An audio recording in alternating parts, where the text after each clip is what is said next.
NISSEM is proud to be able to launch the second volume of its Global Briefs, Educating for the Social, the Emotional, and the Sustainable, at the Conference on Global Citizenship Education, held by the Asia Pacific Center for Education and International Understanding.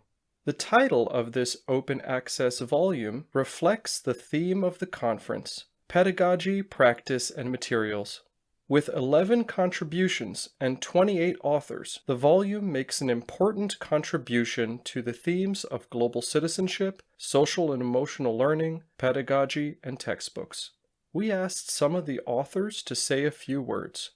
Yeah, sure, thanks, Andy. So I'm currently working as a research associate for the Research for Equitable Access and Learning Centre at the University of Cambridge. And alongside that, I'm also working as a consultant for the World Bank's Teach team on the development of the Teach Secondary Observation Instrument. And just to give you some background to our paper, so as part of the work for the Leaders and Teachers Initiative, the MasterCard Foundation's program, we became really interested in using the World Bank's Teach tool, largely because it had an area that was specifically focused on measuring teachers' encouragement of students' social-emotional skills in the classroom. And a reason for this was when we had initial discussions, focus group discussions with teachers in Rwanda, this came out as an area that was a really important part of their definition of teaching quality. But one question we had at the time was whether we could actually use Teach at the secondary level, because it had originally been designed for use in primary and it had been mainly applied in that setting before. So this led us to reach out to the World Bank's Teach team and Ezekiel Molina and Adele Pratum, who are also on the paper with us. And they confirmed that it did have potential for secondary, but also highlighted to us that it had had limited application at that level to date. So I think this interaction occurred at a really opportune time for both of us.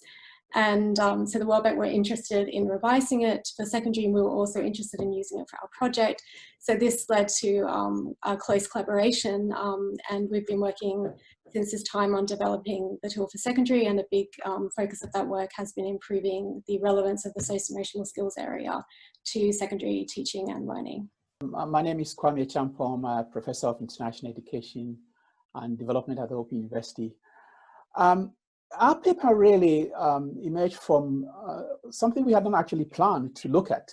We were commissioned to look at the impact of speech school programs in Ethiopia. We were, however, interested in trying to explore what made the effects that we were going to see happen. And so we undertook classroom observations in a way which allowed us to capture the whole essence of what was happening in the classroom with our partners, Ethiopian research partners, on video. And then collectively, we began looking at it. And what clearly stood out was some form of what we call the organized chaos. We thought there was a lot of activity going on, which seemed to the untrained eye as not really fostering learning in the conventional way in which you will understand it. But as we explored this, we came to realize that the pedagogy was non-coercive, it was culturally appropriate, it reinforced the importance of community in the production of knowledge. This is what really sparked our interest in understanding what was going on. And this led to us beginning to see how socio-emotional learning was playing a very important part in understanding how these children were really making good progress in their learning.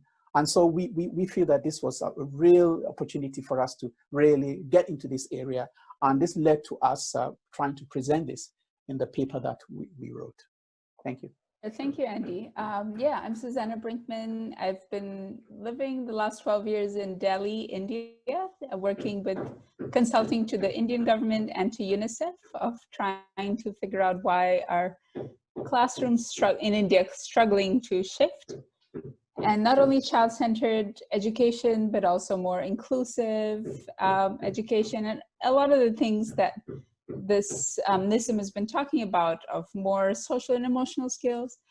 And I arrived 12 years ago very idealistic of all the goals I wanted to reach. And then a mentor critiqued me early on, saying, don't focus on the goals of where you want to reach. Look at where teachers are at today and help them take one step further.